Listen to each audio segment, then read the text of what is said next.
This is the Final Whistle podcast from the Wrexham AFC media team. The final score, Chester 0, Wrexham 1. Wrexham's first away win in the cross-border derby since Michael Proctor and Paul Hall scored the goals here in 2007. And although the final whistle went about 7 minutes ago, the players are still on the pitch. They're all in the penalty area, massed around, and a party is clearly about to kick off. The Wrexham fans have been told they've got to stay behind. Oh, they're quite happy with that because they've got the result. And yeah, they're absolutely delighted. So, I've got to say though, it was a scrap, an absolute battle for Wrexham from the very start, as the players now are starting to go along the away end and applaud the superb supporters. 1,200 Wrexham fans in a crowd of 4,079, and I tell you what, even though the kickoff was delayed for 15 minutes because it sounds like they've had a bit of a nightmare getting in, and the game kicked off with the away end certainly underpopulated, but I tell you what, they don't care now. That's very much in the past as their heroes walk off the pitch. But I've got to say, another clean sheet for Wrexham, but a very hard-earned one this time. This wasn't quite like that Tranmere match, the Tranmere game where despite going down to 10 men after just 15 seconds, Wrexham found themselves defending tremendously, keeping Tranmere at arm's length. This wasn't like that. Chester did well. They asked a lot of questions of Wrexham, especially in the second half, and Wrexham had to ride their luck a bit as well as defend manfully in order to get the 3 points. Wrexham started with a couple of changes, Hurst and McCrath making way, and coming in were Sam Wedgbury and Kevin Roberts. And the first half was fairly even. You would say maybe Chester had slightly the better of things. A first chance for either side was a nerve-wracking moment for Wrexham in the 4th minute. Ball played in towards the edge area. A clever flick from Ross Hanna, who I thought had a lively game throughout. Akintunde was chasing after it. Chris Dunn was always going to get there first and went to ground, but fumbled it and it rolled beyond him towards the goal. Manny Smith was coolness personified as he ran back towards his own goal, intercepted, dribbled it away and got the ball clear. Another chance for Chester in the 7th minute, the sort of chance which would really make the Wrexham coaching staff livid. A corner on the right hand side, Jordan Goff arriving very late and totally unmarked, had a free header from 15 yards out and planted it well wide of the goal, trying to head it back in the direction it came from. Wrexham struggling to make chances, but they slowly started to get into the game a bit more, and had their first real chance, not the greatest of efforts, when James Jennings picked the ball up on the halfway line, drove forwards, inside, and rather pulled his shot wide from 25 yards. The significance of that was that the man on his flank for Chester, the right wing-back, Reece Hall-Thompson, had just gone off injured. Hall-Thompson very quick in a Chester side which generally is rather slow, and Jennings therefore suddenly found himself having an opportunity to run forwards into space, because Kingsley James, who was forced into service as an emergency right wing back, just hasn't got that sort of pace, was backing off, and Jennings suddenly became a very valuable outball for Wrexham. And Wrexham started to push on and gain more of a foothold in the middle of the pitch. Chester, with 4 men across midfield, counting the wing-backs, therefore not able to outnumber them, and Wrexham had a good spell, although Chester was still making better moves. A rare opportunity for them to get their 3 forward players involved in the first half. A nice move.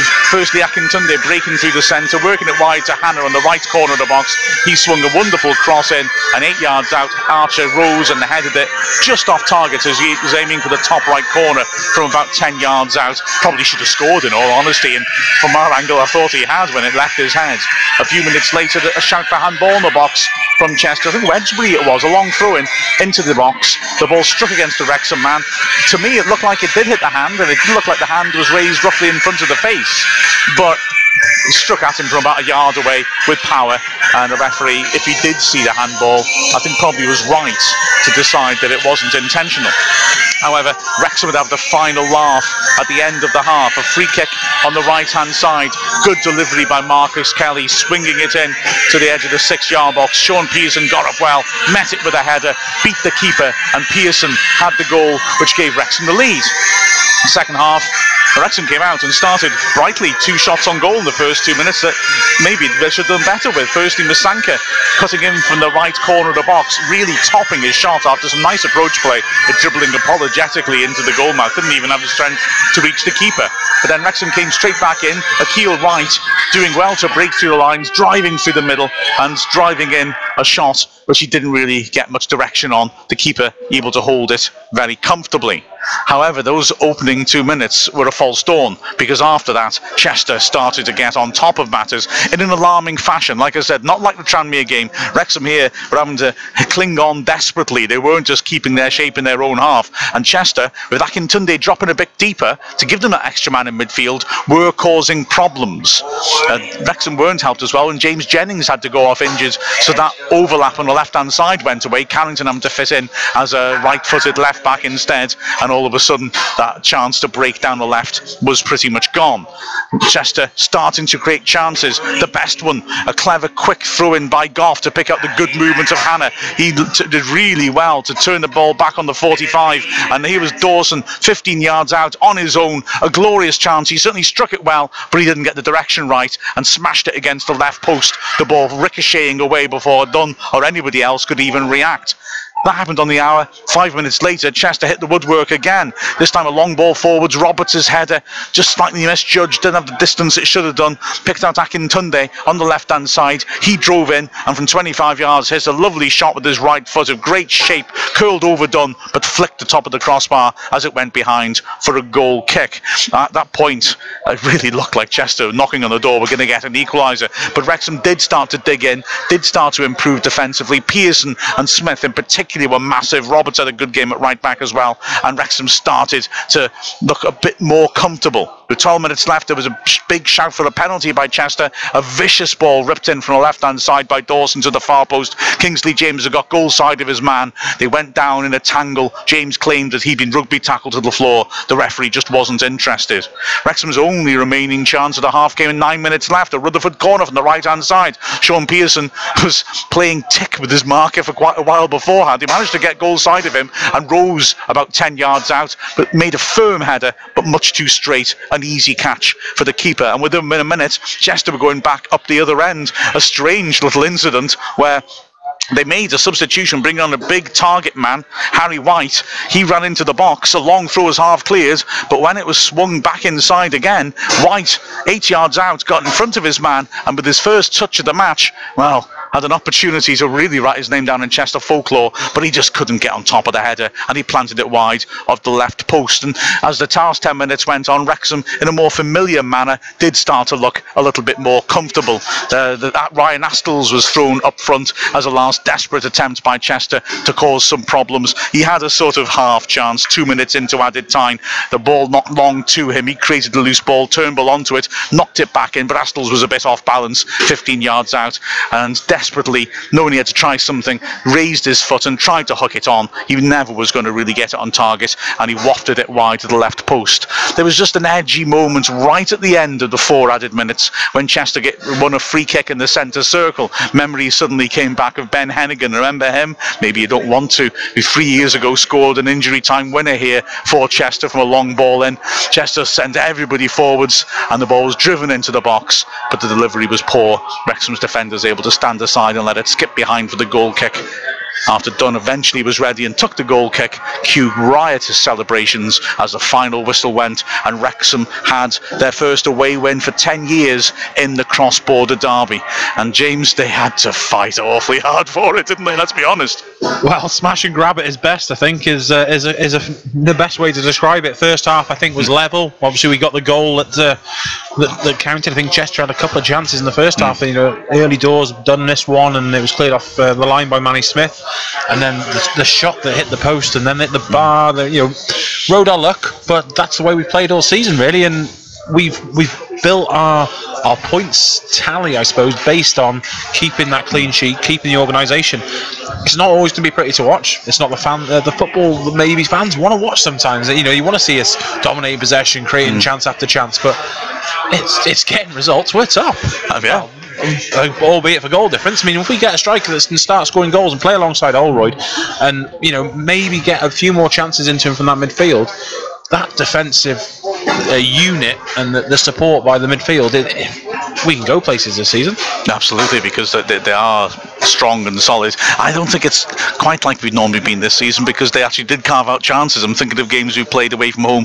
Tranmere, Halifax, really the other side haven't really threatened much at all, whereas we did ride our luck a little bit. It was strange, and I think I felt that what altered things in the second half and allowed them to make chances was the fact that, as we alluded to at half-time in our commentary, Chester haven't got pace at the back. They have to sit quite deep, and as a result, the first half didn't really feel like a derby in some senses. It was feisty, but it wasn't congested in the middle of the pitch because Chester couldn't push up. In the second half, they managed to create a bit more action for them in the middle of the pitch by Accrington. They're dropping deeper, which they just were able to start passing it around and bypassing us, outnumber us in the middle of the pitch, and that gave us problems. In Accrington, they was lively in the second half, getting a deep running at us, hit the bar, caused problems. Yeah, absolutely. He was anonymous first half, and as soon as he dropped in there and allowed Hannon to push on a little bit more and work partnership with Archer, it did seem to dominate the numbers, and the defence became more confident. They pushed up to the halfway line, which hadn't happened in the first half, and really, I suppose the strike force we played in the first half nullified our approach, because Masanka's not.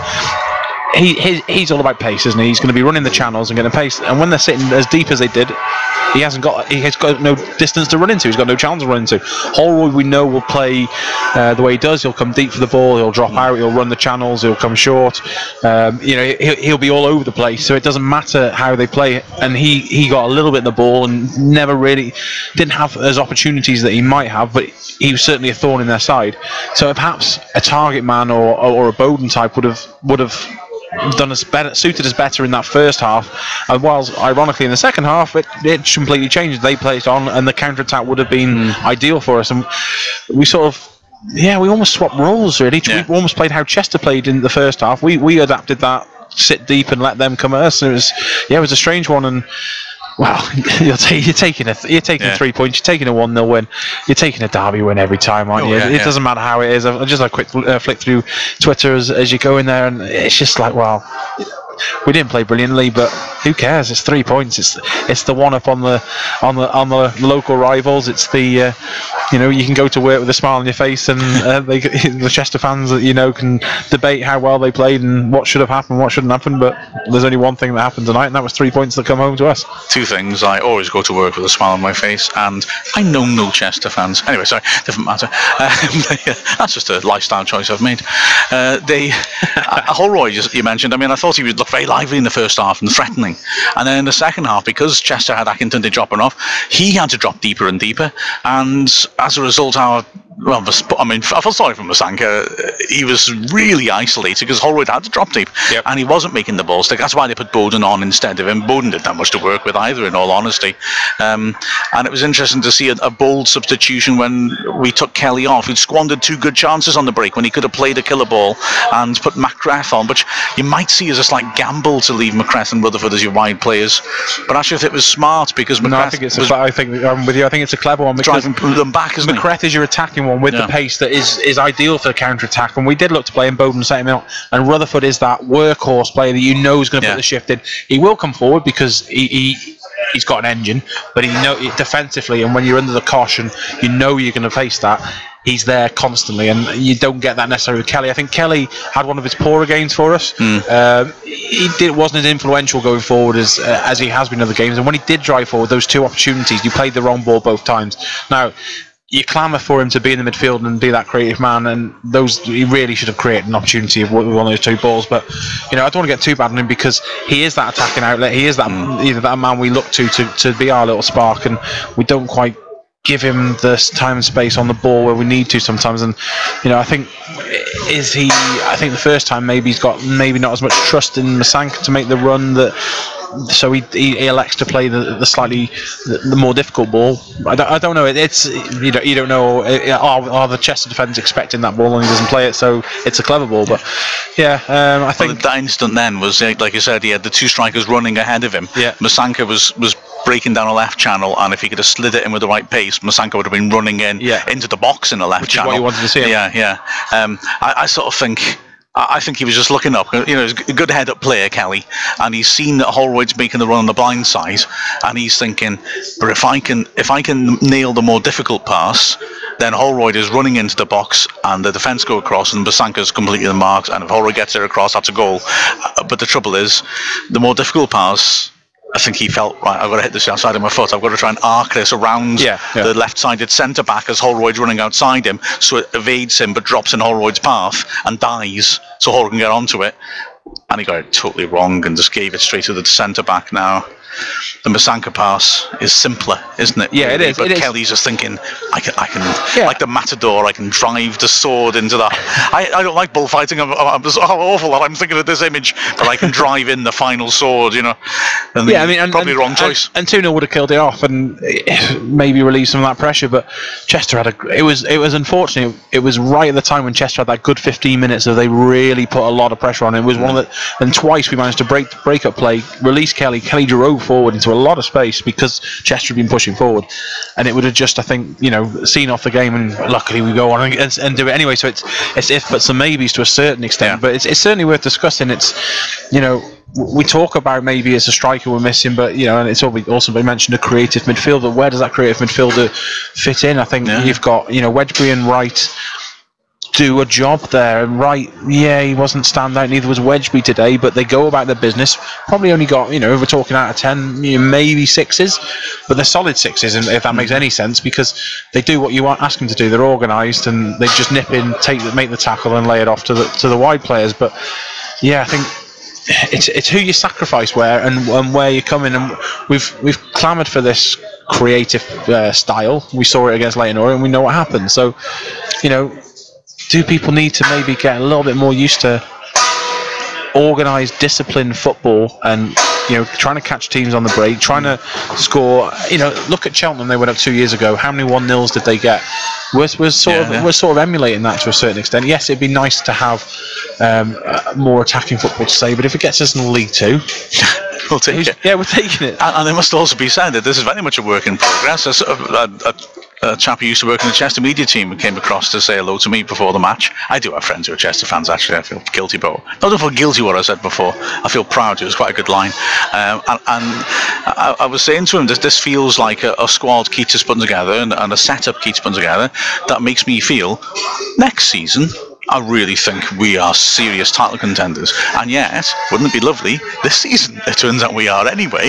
You feel like he's building on something. There's certain pieces not quite there, and next season I feel confident they will be there, but it may well be that we've already got enough to maybe go up, and we've got the scope to bring in those extra pieces. So it's a very good place to be at, where you think, we're not quite hitting our straps yet, we're not quite the finished article, but we're equal top. Well, we're equal top. You just you've hit every nail that needs to be hit, really. There, it's good teams that win the league. I'm the carpenter of football. Yeah, they grind out victories. We've ground out another victory. We've done it all season. We haven't looked great. We haven't played our best football. There's more to come from these players, and we sit top going into. We haven't done it peak too early. I know you take whatever you get, whatever position, but for me, I like to be sort of there or thereabouts. And now we're getting. We need to sort of drive. This league is there for the taking. I agree with you. I think he was building for next year in mind, and that defence is. He's got them all on 2-year contracts for a reason. He's identified that's a pillar. We've seen that's the pillar. The rest of the squad's there to earn that second year, really. Different players will argue that they're showing, that they should be already part of it, and some you could see, maybe not. It depends on who's available. But that league's so open this year. Everyone's beating everyone.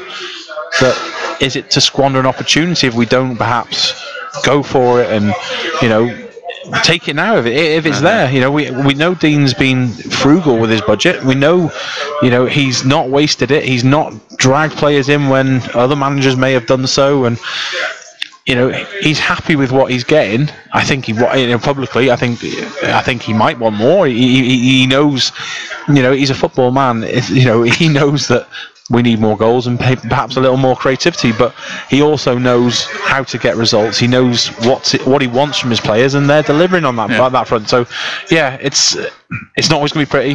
Fans can get a little frustrated by I can understand that, but you've got your bragging rights. You've got 3 points, and we're top.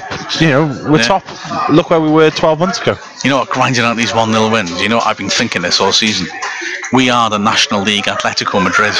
And Dean Keats is Diego Simeone. Now we're just waiting for our Diego Costa to come in January, and then arriba. That's my theory. Well, it's not a bad one. Diego. Unfortunately, around the National League, there's probably a lot of strikers that look like Diego Costa currently does, having not trained for 6 months. Fair comment. I hate to be the party pooper, but you've already named your man of the match. I'm tempted to spoil it now and say who it was. Or should we just pretend you never named your man of the match in the commentary, and we'll just act like it's all spontaneous, Disney? Well, we can go either way. I really don't mind. I mean, I think there's a couple of players we've mentioned tonight. In our summarising, Chris Holroyd was one of them. I think in the first half he put himself about. He was everywhere, linking up play, as he has done for the last, since he's come back from injury. He's been impressive, and I think the fans have really, really taken to him. Obviously, it's helped scoring a few goals, and if we get the right partner for him, or one of the partners, one of the players we've got in, it finally clicks with him, and we get, it develops that way, then that's fine. I think he's, the second half, the way the game changed, the way Chester pushed forward, and he didn't have the time, the space, and the opportunities. It was noticeable. So, let's look at consistencies. Manny Smith again mopped up a lot of stuff. Goes about his game quietly, but it has to be Sean Pearson. It's captain's performance. Yeah. He's come here. He's had to do it at both ends. He scored another important header. That's the defence. Is it 10 goals now for the defence? I can't remember. We worked it out 8 or 9 last time. So it's certainly another one to that tally, because Manny Smith's already got 3. Pearson's, that's his second. How many the back 4 have got? Yeah. I think that's 4. I think it's just 2 for the 2 centre backs. I thought Manny Smith had 3. No, Jennings scored, didn't he? Yeah. Smith headed it, and Jennings. So I think that's 5. I think. Yeah, but that's a good percentage of our total, isn't it? It's still a good percentage, and you need those goals from all over the field. And Pearson's got his second header in the last month. But not only that, again, he was clever and annoyed the Chester fans in front of us. He's clever when he goes down and takes a few more minutes that he needs to, fakes the injury. He knows how to win a football match. He knows how to manipulate time when you need to. He organises that defence. He's always there. Him and Manny together are a great partnership. Captain's performance, absolute. Yeah, it's what you wanted. He did the work at both ends, and 1-0, club captain scores. Happy days. Absolutely. I'm just thinking, I think we scored 17 this season. Apart from that weird stat that we came to this game as lowest scorers in the league, and we come out of the game equal top, which is bizarre. I think we've scored 17. Well, that's at least 5 we come up with out of that, which are set pieces as well, which is sure we don't score many in open play at 19 matches. Pretty much a third of our goals are from the defence then, so it tells its own story, doesn't it? If we can inject goals into that, then and we go on a run, the league is there, isn't it? Reed scored from a corner at Boreham Wood. I'm just thinking that's a big percentage of games. There aren't many goals we scored in open play, really, which shows there's something to address. And yet, we are still so well coached, organised and efficient that we are equal top, which is absolutely fantastic. I've been thinking all season, this feels like a team which has got more in it. There's much more improvement that can be made in this side, and if you're 10th and you feel that, you probably feel optimistic. We're equal top, and and you look at teams like Woking, who are probably up there but playing at full capacity and squeezing everything they can out of themselves, and we're here with a lot of scope to improvement. I just thought, like you're saying about the centre backs, I thought you're saying about 6s out of 10s. Actually, I thought Akil Wright maybe more of a 7. I thought fair play to him, he did quite well. But the 2 centre backs were like 9s. They were absolutely magnificent. I'm glad to see that they've rebooted Takeshi's Castle, which I think is an important moment in all our lives. And I just felt that Chester players running into the box and trying to win headers against those 2 was like the one where people have to run against doors, but some of them are open, but some of them actually aren't, and they're totally locked and they smash into the door. And that's what the Chester strikers were like. They run into the box full of hope and optimism, and they leap eagerly, and they hit Manny Smith, and they hit Sean Pearson, and they're on the deck, and the ball is on the halfway line. Those 2 were beasts. They were tremendous, I thought. I mean, just before we go, we just talked about man of the match, but what about them fans today? Delayed to come into the ground. It was a strange atmosphere at first, but if the players ever wanted to know what the away support is like for Wrexham, that was it. And the promotion songs came out for the first time this season, and the players went over and had a proper moment. You know, Leo Smith's there with the Wrexham flag round his shoulders, and slightly provocatively. Yeah, provocatively, but you know, it's a local derby. You can see the players have bought into it, and the fans are buying into it. Dean Keats deserves a lot of credit.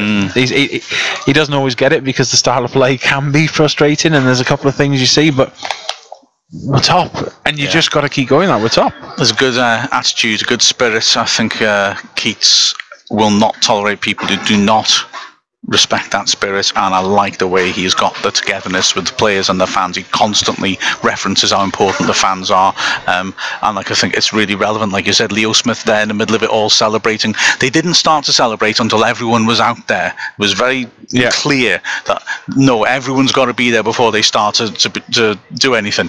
Leo Smith's part of it and is absolutely thrilled. He's not even on the bench today, which reminds me of Tranmere when that terrific positive tweet talking about how fantastic the fans are from Scott Bowden, who didn't get on the pitch at Tranmere. And I just think that shows there's a great togetherness, and if you achieve that, you can achieve something serious. Fan-owned club, a manager who gets it, and a squad that appreciate it. And I can't recall seeing a team, except after they've won a trophy, stay on the pitch as long as that. Yeah, absolutely. Not us, certainly. Yeah, no, absolutely. I think the last time I saw a fan base do it was Tranmere last season when they came and won, and they stayed back and made a lot of noise, and very reminiscent tonight that the Wrexham fans were there, and obviously it helped a little bit by they had to stay in there, but they appreciated and showed the team exactly what it means to them. Absolutely. What a great night. Wrexham win in the cross-border derby, and I've got half of pizza in the fridge that I might nick because I reckon my wife will be in bed by the time I get home. Well, I'm hoping Tesco's open, but that's looking unlikely either as well. Fair enough. Well, other supermarket chains are available. No, they're not. We are brought to you in association with Tesco. Oh, this has got to bring us some proper cash, this has, hasn't it? Fantastic. Well, I'm happy. I can only improve this day by stealing Rich Williams, the leader reporter's hoodie, which he's left Which here. randomly is in blue and white Chester colours. I think he was expecting the worst and perhaps coming in camouflage. I'm just saying, maybe not. It's a serious accusation, and one which I'm very proud that you made. I'm here with my Wrexham outline in the Chester end. Yes, I've got to say, massive kudos to you, James, because you commentated in the Chester stand wearing a Wrexham hat throughout. Utterly admirable and heroic. I nearly accidentally struck my blow for cross-border relations when I was setting up the equipment. We had to put all the equipment behind us on a little concrete shelf, if you like, because there's not much room at all in the press box. And as I was setting it up, I was trying to tiptoe because there wasn't much space there, and I grabbed the side to stop myself falling over and nearly ripped down the big Chester Exiles banner, which is behind the press box, which I think probably got me kicked out of the ground. And I have to do Ronald Reagan. And we said Ronald Reagan. Oh God, I'm going to get very dull here now.